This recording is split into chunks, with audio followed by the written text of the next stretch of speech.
Acara pertama, pembukaan, sebagaimana yang sedang berlangsung. Acara kedua, menyanyikan lagu Indonesia Raya. Indonesia, tanah airku, tanah tumpah darahku, di sanalah aku berdiri, jadi pandu hidupku. Indonesia kebangsaanku, bangsa dan tanah airku, marilah kita berseru, Indonesia bersatu. Hiduplah tanahku, hiduplah negeriku, bangsaku, rakyatku semuanya. Bangunlah jiwanya, bangunlah badannya untuk Indonesia Raya. Indonesia Raya, merdeka, merdeka, tanahku, negeriku yang ku cinta. Indonesia Raya, merdeka, merdeka, hiduplah Indonesia Raya. Indonesia Raya, merdeka, merdeka, tanahku, negeriku yang ku cinta. Indonesia Raya, merdeka, merdeka, hiduplah Indonesia Raya. Serta catatkanlah sebagai amal ibadahnya di sisimu. Rabbana atina fid dunya hasanah wa fil akhirati hasanah wa qina azabannar. Wabillahi taufiq wal hidayah. Wassalamualaikum warahmatullahi wabarakatuh. Kira-kira kalau saya pote-pote seperti ini percuma, karena mungkin agak berat materinya yang memang kami diberikan dari profesi. Tapi saya berusaha memikirkan bagaimana supaya ibu-ibu guru PAUD itu paham seperti apa itu pembelajaran mendalam. Akhirnya saya buat PPT sederhana yang mungkin isinya bisa dipahami oleh ibu guru semuanya. Ya, jadi begitu ya. Dalam PAUD memiliki karakter sebagai berikut, ya sudah dijelaskan Bunda tadi. Ada namanya mindful, berkesadaran. Ya, kita lihat di situ apa pengertian berkesadaran itu. Kemudian mindful, bermakna. Ya, itu adalah pelajaran mendalam. Ada 3 aspeknya. Mindful, berkesadaran, mindful, bermakna, dan joyful. Nah, di sini joyful itu pasti menyenangkan bagi anak. Pembelajaran itu menyenangkan bagi anak. Ya, lanjut Bunda. Terus ini ada urgensi, deep learning dalam PAUD. Ya, urgensi atau hubungan, ya, hubungan dalam pembelajaran di PAUD. Pertama, menjawab tantangan kompetensi masa depan. Ya, ini adalah bagaimana itu pembelajaran mendalam Bunda dengan adanya 3 aspek tadi, maka anak-anak akan bisa menjawab tantangan kompetensi yang akan datang.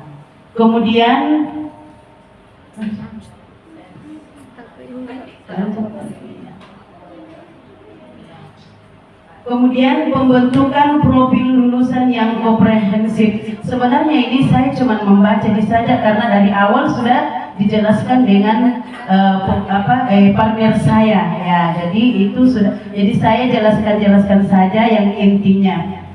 Pendekatan deep learning menargetkan perkembangan dalam dimensi profil lulusannya ada 8. Ya, ada 8 kompetensi lulusan yang termasuk ke dalam pengembangan pembelajaran mendalam. Yang pertama adalah keimanan, ya, keimanan, kemudian kewarganegaraan, kritis, kreativitas, kolaborasi, kemandirian, kesehatan, dan komunikasi. Ini Bunda ya, bukan lagi dibilang perubahan daripada kurikulum, tidak. ya, tapi ini pembelajaran mendalam itu mencapai aspek 8 dimensi profil lulusan ya. Jangan sampai ada lagi tanya, berubah ke lagi kurikulum? Tidak berubah, masih tetap. Tapi ini adalah masuk ke dalam pembelajaran mendalam. Lanjut belajar. Ya. Yang ketiga, optimalisasi perkembangan otak anak usia dini. Ya, inilah budaya harus anak-anak itu distimulasi, ya, perkembangan otaknya sehingga kedepannya nanti bisa berkembang dengan baik, ya. Iya. Nah, ada juga fotonya, jangan cuma video, foto juga. Ya. 4, pengembangan karakter sebagai pondasi. Ya, inilah yang dibilang orang biasa. Anak-anak itu dari TK itu bagaikan kertas putih, ya. Kertas putih itu jangan sampai kita salah mendidik anak-anak, akhirnya kertas putih itu bisa ternoda dengan coretan-coretan yang tidak bermakna. Jadi ajarkan anak-anak sedini mungkin tentang pendidikan agama, ya, baik itu dalam rumah tangga maupun di lingkungan kita masing-masing, ya. Ini adalah pondasi awal, ya, pondasi awal yaitu pendidikan di TK. Jadi sedini mungkin ajari anak-anak tentang keimanan, tentang bangun pagi, sholat subuh, ya, bagi yang beragama Islam. Begitupun juga yang beragama di luar daripada Islam, dia harus rajin ibadah. Kemudian yang kedua, disiplin. Ini adalah nanti dibahas, ada pembahasan nanti tentang gerakan 7 kebiasaan anak Indonesia hebat. Ini masuk semua. Kemudian inisiatif. Ya, anak-anak itu harus punya inisiatif, ya. Jangan mau dipaksa terus. Ya, dia harus punya inisiatif tersendiri untuk mengerjakan sesuatu. Ya, karena kalau sesuatu yang dipaksa-paksa itu pasti tidak baik, Bunda, ya. Iya, begitupun juga anak-anak kalau dipaksa juga tidak baik. Jadi dia punya inisiatif tersendiri. Kemudian inovatif, ya, ini inovatif, anak-anak harus berkarya, ya, harus ada perubahan, ya, perubahan dalam hidupnya, perubahan dalam pembelajarannya. Kemudian yang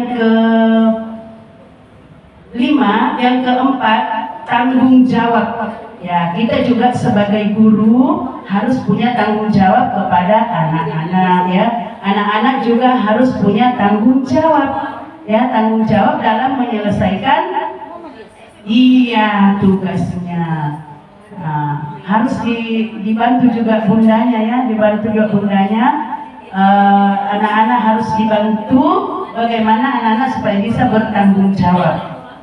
Kemudian sopan santun. Ya, ini juga Bunda suatu akhlak, ya, akhlak bagi anak supaya ada adabnya, sopan santun, ya. Kalau istilahnya anak-anak itu diajarkan kalau lewat di depan orang tua atau orang di atas dari yang lebih tua harus permisi, ya. Harus diajarkan dari sedini mungkin, Bunda, ya, supaya anak-anak nanti kalau besar sudah terbawa bahwa oh, saya pernah diajarkan seperti ini. Kemudian tangguh, ya, anak-anak Indonesia itu anak-anak yang hebat, harus tangguh dan kuat, ya. Jadi pondasi awalnya harus distimulasi supaya anak-anak bisa hidup dengan tangguh. Kemudian gigih, ya. Ada yang tahu pengertian gigih, Bunda? Gigih? Iya, ada yang bilang pantang menyerah. Apalagi, Bunda? Gigih, ya, teguh, kuat, iya, itu sama budaya. Kemudian suka kebersihan. Saya diberi kepercayaan untuk membawakan materi tentang sistem penjaminan mutu internal, ya. Jadi ini saya akan coba paparkan. Mohon maaf, ya, saya duduk, saya tidak bisa berdiri. Saya lebih senang duduk karena kenapa? Saya agak malu karena saya agak gedungkan. Saya lebih senang duduk. Jangan.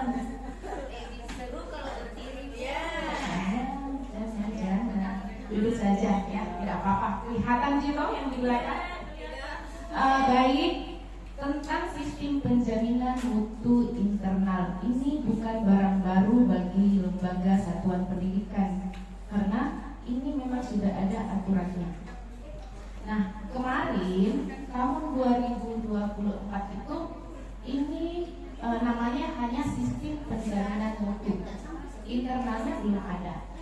Jadi sekarang dispesifikkan ditambah I-nya, internal. Berarti kalau berkata tentang internal berarti itu dalam lingkup satuan pendidikannya kita.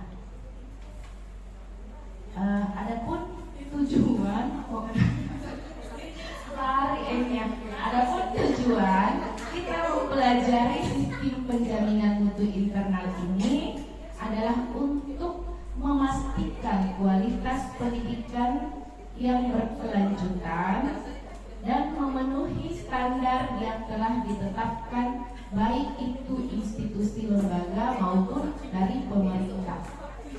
Jadi ini tujuan kita mempelajari ya, SPMI itu baik guru maupun kepala sekolah saat ini harus memahami apa itu SPMI, karena ini berkaitan langsung dengan nilai lembaganya kita. Nah, ini adalah regulasi atau aturan dari pemerintah terkait standar mutu lembaga kita. Ada dari Undang-Undang Dasar 45, kemudian ada dari Undang-Undang Sistem Pendidikan Nasional. Ini bisa nanti Ibu mau baca, karena kalau kita mau bedah satu-satu itu akan panjang waktunya. Nah, durasi saya ini singkat ya. Yang jelasnya aturan tentang SPMI itu diatur di dalam Undang-Undang Dasar 45 pasal 31 ayat 1.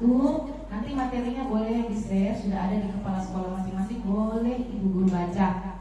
Kemudian juga ada terkait dari Undang-Undang Sistem Pendidikan Nasional tahun 2023. Nah, ini komitmen dalam mewujudkan pendidikan yang berkualitas itu tercermin dalam visi misi dari Kemendikbudristek. Jadi Kemendikbudristek itu mempunyai visi misi yang salah satunya adalah menciptakan mutu pada satuan lembaga pendidikan, mulai dari tingkat PAUD sampai perguruan tinggi. Jadi semua itu ada analisis rapornya, ya. Jadi bukan hanya murid siswa yang dinilai, lembaga juga itu harus dinilai. Jadi ini sesuai dari visi misi Kemendikbudristek. Jadi jangan ada yang berpikir hanya diisi saja semau-maunya. Tidak. Kita harus mengisi sesuai dengan kualitas yang ada di lembaganya kita. Jangan diisi penilaian Suhinjar itu menggunakan kualitas lembaga lain, harus sesuai dan nyata dengan lembaga pendidikan yang kita ya. Jadi ini harus Ibu guru pahami, karena Ibu guru juga itu ada di dalam ranahnya rapor pendidikan.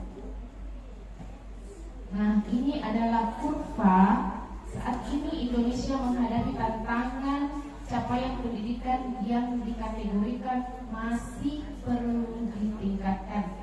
Ini kurva dari Kemendikbudristek itu dari 2015 sampai tahun 2022. Ini kurvanya, berarti kita masih banyak di nilai kuning, ya. Kalau dia di merah, ini ya. Kalau dia di merah ini artinya kurang. Sementara kalau dia di kuning itu sedang, dan hijau ini baik. Dimana kita bisa tahu bahwa lembaga kita ini dalam kategori kurang, sedang, baik, itu nanti berdasarkan hasil dari rapor pendidikannya kita. Lembaga itu punya rapor pendidikan. Bagaimana rapor pendidikan bisa mengeluarkan nilai lembaga kita itu? Berdasarkan dari hasilnya Ibu guru dan kepala sekolah mengisi survei lingkungan belajar. Kemarin tahun 2024 kan kita mengisi Suhinjar ya. bulan September Oktober kalau tidak salah. Itu yang mengisi semua pemangku kepentingan di lembaganya kita.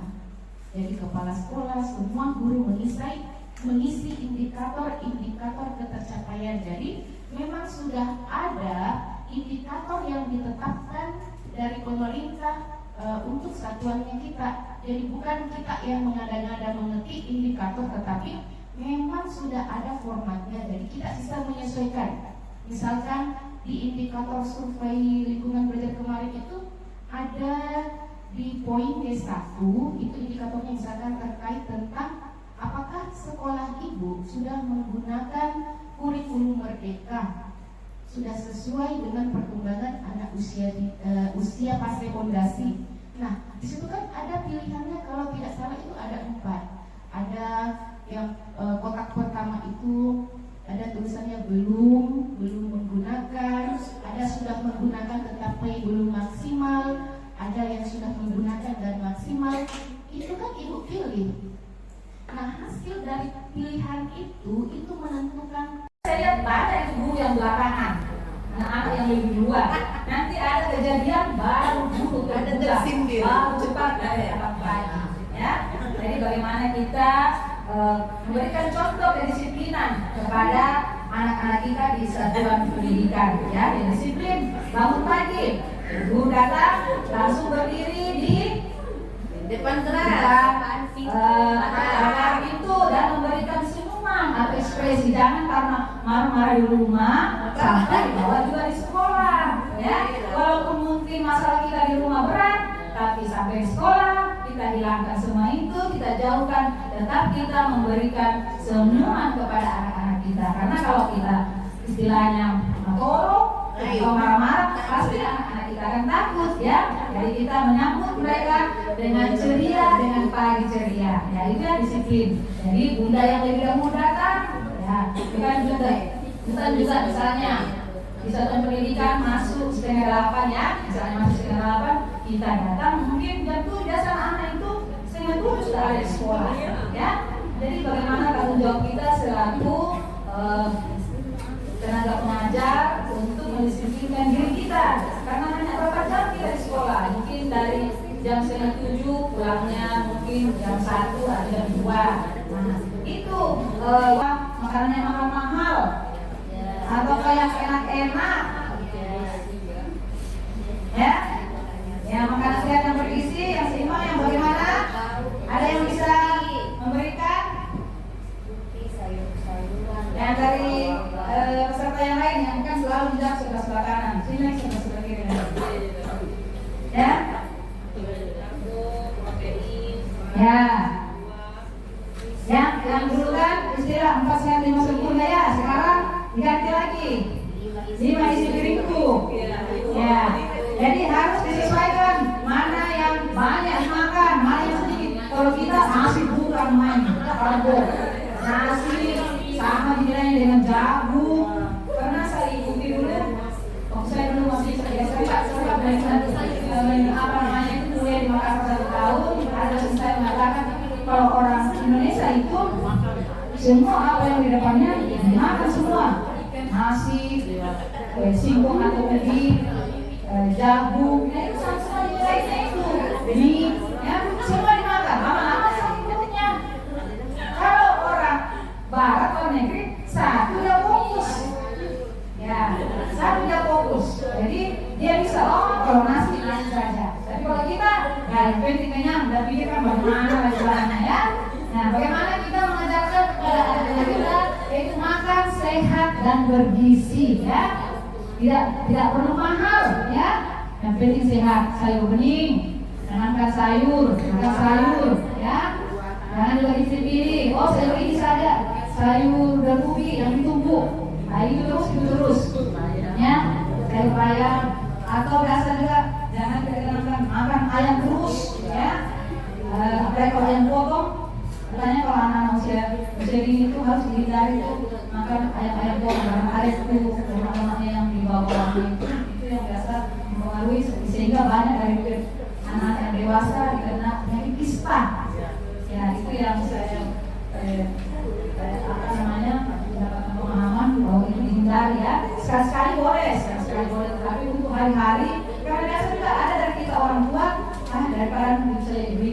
geprek terus ya, karena sudah kita malas mengelola makanan yang ada di rumah. Jadi akhirnya Kemendikbudnya memasukkan makan sehat dan bergizi, pola makan teratur dengan nutrisi yang lengkap dan seimbang. Karena kalau nutrisi yang lengkap dan seimbang akan mendukung fisik dan mental dari anak-anak ya. Kalau makannya sehat dan bergizi, nah inilah yang akan dicapai.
Diluruskan pembelajaran kecerdasan artifisial dan coding untuk guru taman kanak-kanak. Tujuannya yang pertama yaitu memberikan pemahaman dasar tentang coding dan KA, kecerdasan artifisial, menunjukkan pentingnya pengenalan teknologi sejak dini dan memberikan contoh dan strategi pembelajaran di kelas taman kanak-kanak. Apa itu coding? Coding adalah memberikan instruksi pada komputer. Untuk anak TK, logika berpikir urut dan pemecahan masalah. Penerapannya tidak harus menggunakan komputer atau offline coding. Apa itu kecerdasan artifisial (KA)? KA adalah sistem yang bisa berpikir dan belajar seperti manusia. Anak bisa mengenal KA melalui robot pintar, aplikasi yang mengenali suara atau gambar, atau cerita interaktif yang dibuat AI.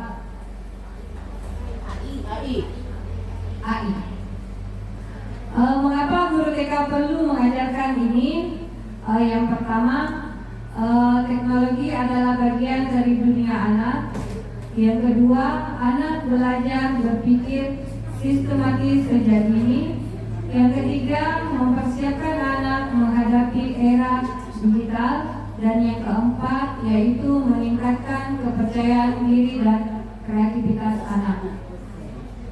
Peran guru dalam pembelajaran teknologi yaitu sebagai fasilitator eksplorasi anak, bukan pengajar teknis. Yang kedua, menyediakan lingkungan belajar yang mendukung. Yang ketiga, membangun rasa ingin tahu anak melalui kegiatan yang menyenangkan. Hal yang perlu diperhatikan, batasi penggunaan layar screen time. Jadi ada waktu-waktu tertentu anak menatap layar atau paling tidak orang tua atau kita semua. Yang kedua yaitu pastikan aktivitas tetap bermain dan menyenangkan. Yang ketiga, utamakan kolaborasi bukan kompetisi. Selanjutnya, penutup, anak-anak tidak perlu menjadi programmer, tetapi mereka perlu belajar berpikir seperti programmer, logis, kreatif, dan solutif. Dengan dukungan guru TK, anak bisa belajar teknologi dengan cara yang aman, menyenangkan, dan bermakna. Oke, sampai di sini kita boleh memasuki praktik. Sekarang kita akan mengenal perangkat KA. Boleh buka laptopnya masing-masing, sambungkan internetnya.